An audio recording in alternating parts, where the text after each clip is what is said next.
The depths rumbled in anticipation, sensing the violence about to break out in its great gullet. All throughout the twisting tunnels and weird chambers, its servants paused and listened, feeling a shake in the tunnels and caves, signs of the excitement. Laughter bubbled up from the deep places, carrying dread magic.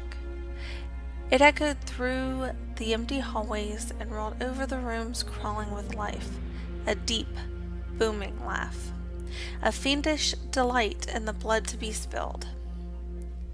The thunderous laughter rushed over Hiddock in midair as he leapt off the wall to the top of the stairs, his daggers outstretched in a lethal pose, his teeth showing in a snarl.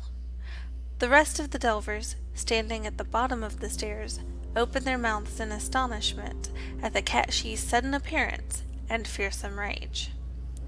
The thing on the stairs turned, its improbable limbs shifting, the tortuous construct of interconnected tendons and skinless cords swaying as it braced for the attack.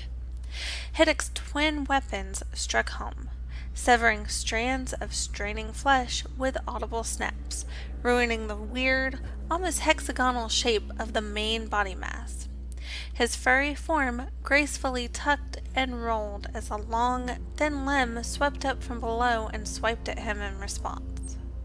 From his stealthy position a moment ago, he had sensed the parts of the awful, twisted creature that lay within the veil, and anticipated these movements and attacks perfectly, coming out of his roll on the bone-white stairs, panting. Blood spurted from the wound he had dealt to the creature, and its visible insides rolled in surprise and anger. When it spoke, the sound felt like pressure popping in the ears, a crackling, grating voice that seemed to emerge from the vibrating tendons it was made of. A hidden fool strikes from the shadows. You shall not leave the great gullet. Hiddock flicked the foul blood from his daggers, then glanced at his companions on the bottom stair, his bright, cat-like eyes wild. Well, come on then. Don't leave me to fight alone. Spurred to action, the other Delvers raised their weapons and rushed up the wide staircase of bone, which swept toward a small archway, the only opening in the pulsating red walls of the place. Her long, blue-skinned legs pumping, the giant Foggia rushed to the front, bringing her mighty hammer down in a swing to stave off a long, spiny leg that came at her. With a grunt of effort, she smashed it against the stairs, cracking them as white sparks flashed from her eyes. Red blood spurted out of the smashed end of the limb, and the creature pulled back with unnatural speed, letting out a shriek that she had to shout over. Never fear, fuzzy little shorty, we're coming. Determined not to give the awful, impossible creature the chance to recover, Yorvold rushed past his fellow Delver and into range, his axe held high. Stones and bones, you're ugly. You should have stayed in the body of that poor woman. The Verger bounded over the limp remains of the disguise the creature had used, now a lifeless husk discarded on the steps. When the beast lashed out with another long, pointed limb, Yorvold took the blow on the stone outcroppings that studded his shoulder, turning it aside. Though the stones did their job, he still felt the rest of his body creak and shudder with the impact. The Verger rushed on, aiming his axe blow at the main cluster of wriggling, disjointed legs where they clutched at the stairs. For the ascended!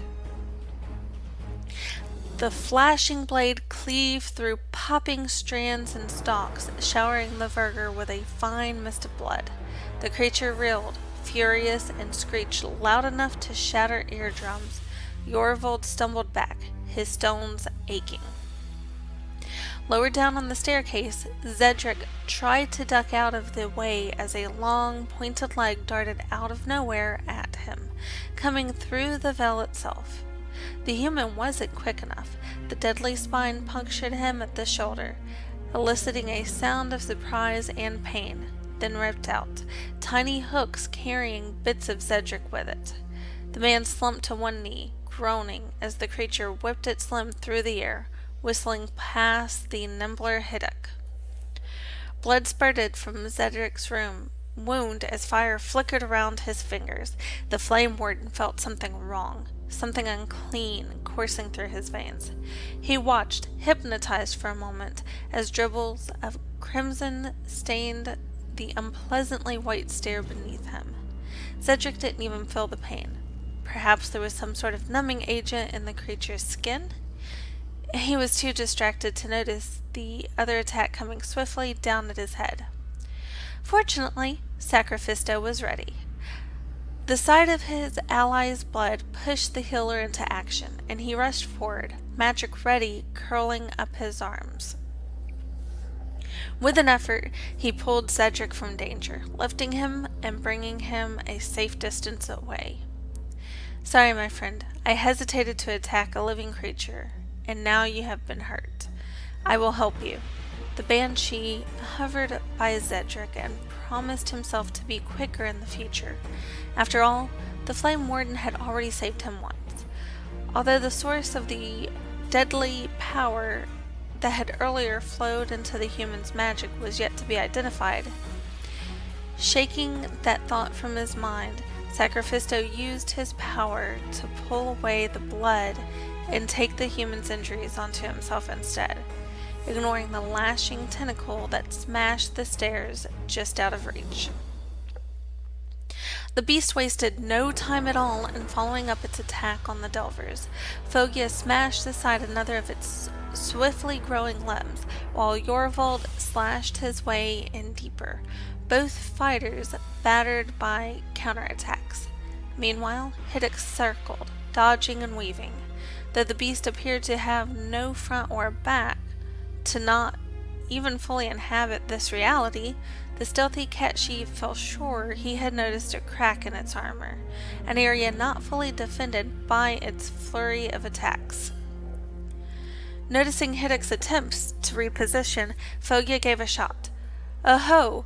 You want more of my hammer, beast? Take this, and that!" The powerful Jotun laid about her with her hammer, pushing her way up the steps amid a mist of the creature's blood. In response, the twisted thing thrust its main body mass down toward her.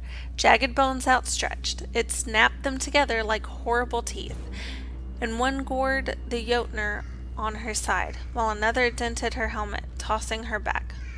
Defiant, her muscles straining, Foggia kept her feet. "That the best you can do? My little brother hits harder than that," she shouted boldly, but her glance back at Sacrifisto belied her words, showing how much the chiseled edges of those mismatched bones hurt.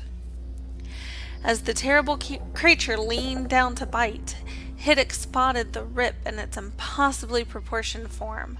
Tendons and red raw cords hung loosely where his daggers had slashed it open.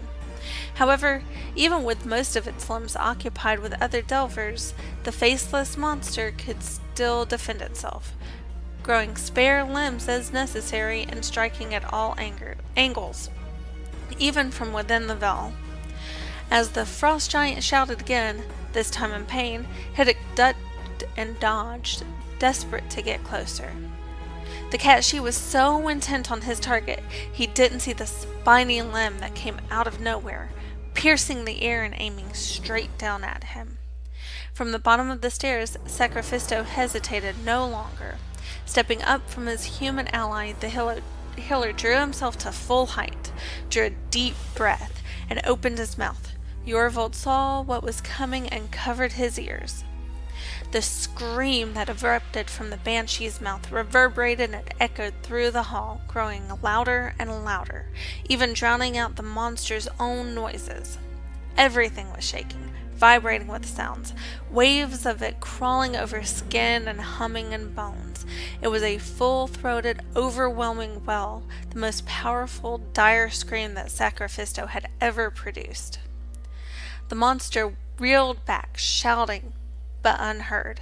Foggia stumbled on the steps, trying to stay upright. Yorvold rolled from the beast's thrashing spines, and Zedric turned away with his arms cradling his head. Hiddick, however, was ready. The cat-shear winced, but he knew this was the right moment. Again he leapt, diving toward the weak spot. He carved his way right into the opening made earlier, and through it, ending up inside the creature itself.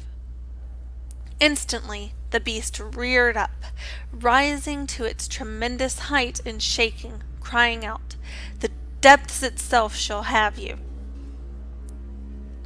But it was too late. Covering himself in gore, Hiddick spun, his blades shimmering as they ripped through the center of the creature's mass. Desperately, Yorvold slammed his axe upward, severing the final cords as the beast fell. The Verger let out a cheer as the thing crunched and splattered down the steps, bouncing and breaking apart.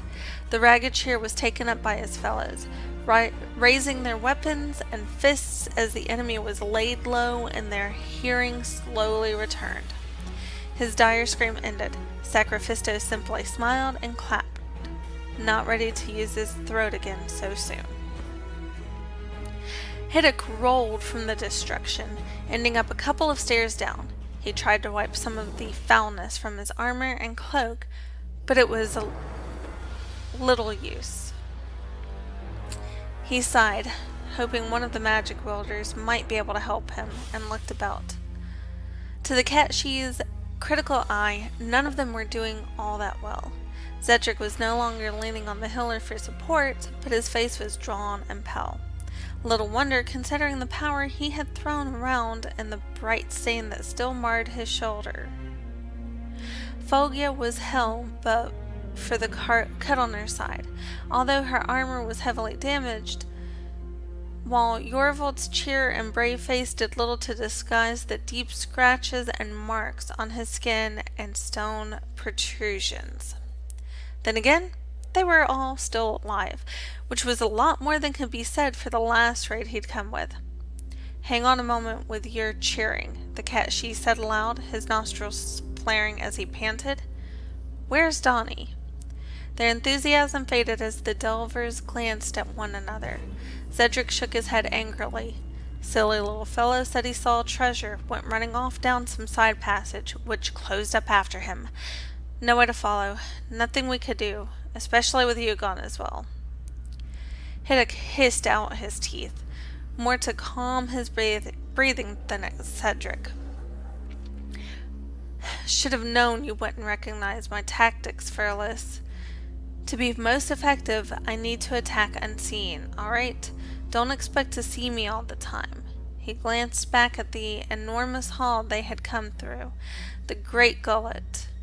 It was eerily empty, with no sign of the twisted abominations that had pursued them to this point. "We had better get moving, while this exit is still an option for us. Hopefully Donnie's tunnel will lead him to the same place. I don't doubt the Lucrepan will come to his senses and find us." Yorvold grunted, then began wiping gore from his axe. "Can't you do your thing before we jump on through that door?" "My thing?" The cat-she eyed the Verger quizzically, wide yellow eyes a stark contrast to his red-soaked face. "You know, checking for danger on ahead. Your careful, cautious, Arthurian thing?" Yorvold grinned. "I can't just scan the Veil constantly. I need a moment to rest right now, just as you do. However, I don't think we can afford to stay in the Great Gullet any longer. So let us hurry blindly onward, in the manner of your people." Hiddick had a grin as he slipped up the grand stairs. The massive, pulsating walls framed the archway at the top in a mess of hanging tendons and bone struts. The cat-she smile faded as he read the ominous words above the archway. which had been hidden by a fold in the flesh-like walls, making them invisible until one stood upon the platform at the top of the stairs. The jagged writing looked as though it had been emblazoned with a branding iron, and read, "The Collection Room." As the other delvers came up behind him, cleaning themselves or quickly bandaging their enemies' injuries, a small hush fell over the group. Beyond the archway there was only darkness. Not even the keenest eyes among them could penetrate it. Cedric tossed forward some sparks to brighten the opening, but it seemed as though it would take more effort to lighten the place, and he wasn't prepared to expend that much power again just yet. Foggia gave up trying to push out the dent in her helmet and placed it back on her head. "Well, shall I take the lead once more?" Yorvold grunted, pinging the side of his axe blade against one of the stones that emerged from his knee. You might as well, big lady. I'll take the position of true danger, as you call it, and follow at the back." Foggia stifled a laugh, but stepped forward to the edge of the thick darkness that filled the other side of the archway. Without glancing back, she added, "Follow me closely. Don't want what happened with the little one happening again." And with that, she stepped forward and was swallowed by the dark. The first thing she noticed was this sound. Like a crash of thunder in her ears, the frost giant felt rather than heard the tremendous noise of a waterfall. Though all seemed black at first, compared with the ever-present light that filled the great gullet, she began to see white frost and glittering dots as she stepped forward. Small droplets of water spattered the front of her armor. She seemed to stand upon a great stone walkway, which sloped onward toward towering somethings. Foggia reached back to steady her companions as they stumbled through the darkness to join her on the narrow stone. She looked up and her mouth opened in wonder. A canopy of stars, with every dot of light in a neatly spaced row. It was eerie, a star-filled and oppressively perfect organization, stretching up and up in tier after tier of lights. Yorvold pushed his way forward from the back. His eyes glinted silver, able to see in this near blackness. The thunder of the falls was deafening, and he had to shout in order to be heard through the mist and mad spray.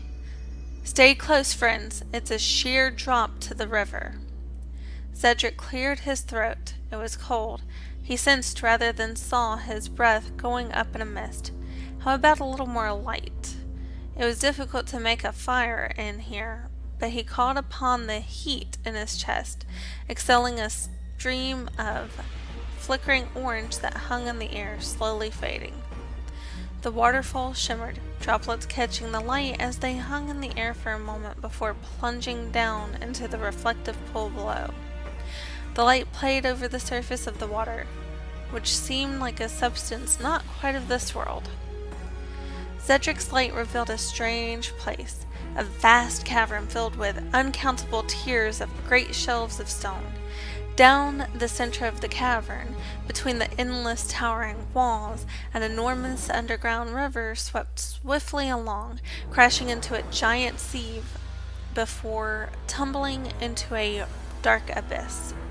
The great sieve filtered the water, which shot through roughly, throwing up a white plume of wave as it tried to carry all along with its powerful rush.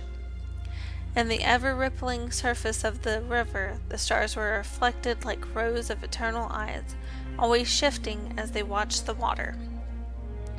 Staying together, the group of delvers moved up the ramp, following the main pathway, which was lined with some sort of odd metal track. It led up to the shelves, where the rows of stars glittered in eternal perfection. The members of the subdued group stayed quiet as they went, but for the streamers of flame that Cedric used to light their way, all they could hear was the thunder of the deep places, where sound echoed and re-echoed until it was nothing but a thrumming mess of noise, with no beginning and no end, a wordless, growling hum. As they came close to the lowest shelf, Foggia let out a gasp of surprise. Of the Delvers, only her breath didn't mist in the frigid air. She seemed not even to notice it. Look! They aren't stars at all. They're... what are they? Trying to control a shiver, Hiddick pressed forward and peered at the shimmer. He saw glass, a glint of light, and something floating. They're jars. Enormous jars full of strange things. He looked down the row. Each large jar seemed to contain a random object. Pins, eyes, limbs, a broken plank, a gleaming crown, and far enough down was that of a face, like the creatures had worn earlier. Did the things eaten in the Great Gullet end up here in the collection room? And who brought them here? Sacrifisto spotted a dark opening on the wall ahead, but even at as the banshee pointed at it, the crack shriveled and shrank away. Look! That opening was like the one Donnie went through. Perhaps the treasure he thought he saw was in here after all. Jorvold sighed. Let's hope so. Little man shouldn't be wandering this place by his lonesome, even if he is quick. As the Delvers pressed on, trying not to look too closely at the neat rows of glowing jars, Hiddick's ear twitched above the roar of the water below. He thought he heard another sound, something with a mysterious source overhead. It was an odd noise. Was it a hum or a series of clicks? Too fast for the ear to distinguish? Hiddick stood up straight, ears high, listening intently. The sound was coming back closer, but also moving laterally, side to side, almost like something was moving along the shelves up there, sorting and choosing, curating the massive collection. Hello, hold, friends, he whispered, furry hand held high. The other Delvers stopped, looking at the cat she. There's something up there. Hiddick was right. There, in the dark. The collector waited, but not idly. No, the collector was never still, constantly rearranging, cataloging, organizing the endless containers, and obsessing over them. Perhaps he had once been a Delver, seeker of curios, now become a slave to the depths, a guardian forever trapped in his treasure house.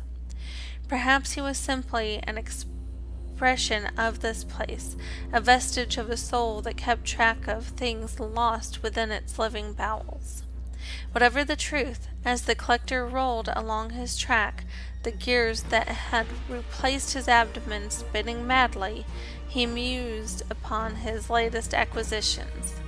With one long, spindly arm he sorted, labeled, and catalogued the small dagger, discarded clothing, and little shoes he had collected from the small creature that had come here, trying to make off with some of the gold and silver.